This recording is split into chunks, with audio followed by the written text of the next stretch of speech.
All right, nerds. We are here to talk about Superwholock. All first seasons are done. So we're going to talk about what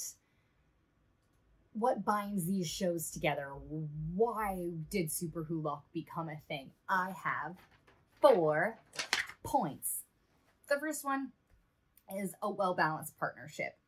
In Supernatural, the act now think later character is clearly Dean, whereas Sam wants to do the thinking and the research and the planning. They also have the interesting dynamic of being brothers in this first season. That means that Wow. It means that Dean is the brother that wants to do what his father says, and Sam is the one that wants to do what he personally feels is right, despite what his father says. In Doctor Who, the impulsive character is obviously the Doctor, and the more rational character is his companion, in this case, Rose. They add the dynamic of being in love, though maybe not so fully in this first season, but they very clearly care for each other, and there's some romantic energy there. It's very much more than just platonic. In Sherlock, our trigger happy character is Sherlock, leaving John Watson to be the grounded one. And their dynamic starts as roommates and partners. By the end of the season, ends as friends. 2, the show's formula. Now, it's not uncommon. It's actually one of the most standard formulas for television.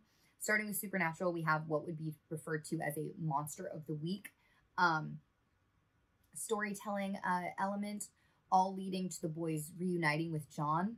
Doctor Who would also be considered a monster of the week format, though I think calling it adventure of the week is a little bit more appropriate, leading to the big bad wolf storyline, which I still think is one of the most amazing storylines ever told on television. And then for Sherlock, we have a case of the week, all leading to Moriarty. Calling Sherlock seasons also feels a little bit generous because of the week is 1 of 3 episodes. So there's that. But the third point, now this is my second favorite point of connection between these shows because it's kind of a genre on its own. They aren't just crime shows. We aren't catching killers. The stakes are so high all the time that you can immediately see the impact that these teams have on the world around them. It's why John stays with Sherlock. It's why the Doctor always has a companion. Saving people, hunting things is a compelling and rewarding line of work, and it's captivating to watch. So from a storytelling perspective, all of these shows took classic themes and gave them a twist, and that's what kept audiences watching. The fourth point is arguably the strongest connection between the 3 shows, and that's the mental health depictions. Now, the mental health depictions of these shows are what drove us all to Tumblr to find community. Now, obviously, I cannot speak for everyone that was a fan of these shows, but I can speak for myself. And this fandom as a whole, Superwholock, it did save my life. And I know that sounds dramatic, but I was in Nashville and I was feeling very wanting to jump off a clock tower. And I was rewatching Supernatural. I watched 10 seasons of Supernatural in about 3 weeks. And then I came home. And my dad took me to a Supernatural convention. And that is the place where I have found the strongest community, people I still talk to, people I'm still friends with. And it was because of these shows. It's the Always Keep Fighting campaign from Jared. These things helped me get through a period of time. I was so isolated. I just needed to survive until I came home. Doctor Who made me feel important, like I had a reason to be alive once I was home, and Sherlock reminded me that no matter how messed up I was, I could still find someone to care about me. Now, season 1 doesn't reveal too much about any single character's struggle with depression, but the main characters of all 3 shows are lonely and sad, and that's why they bond so closely with their partner and why they'll fight so hard for their person.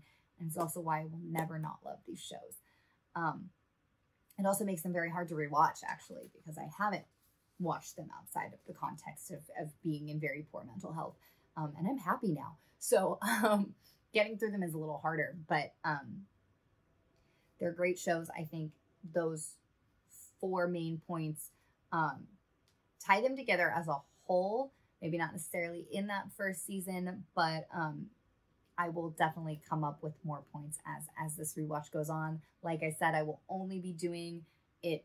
I said when the shows were all on the air at once, but that means I would have to watch up to season like 14 of Supernatural, and I'm not going to do that. So we're going to do when Superwholock was at its peak, which means we're stopping at 2014. So the third season of Sherlock, the 10th season of Supernatural, and then through Matt Smith's Doctor, and then I'll be calling it.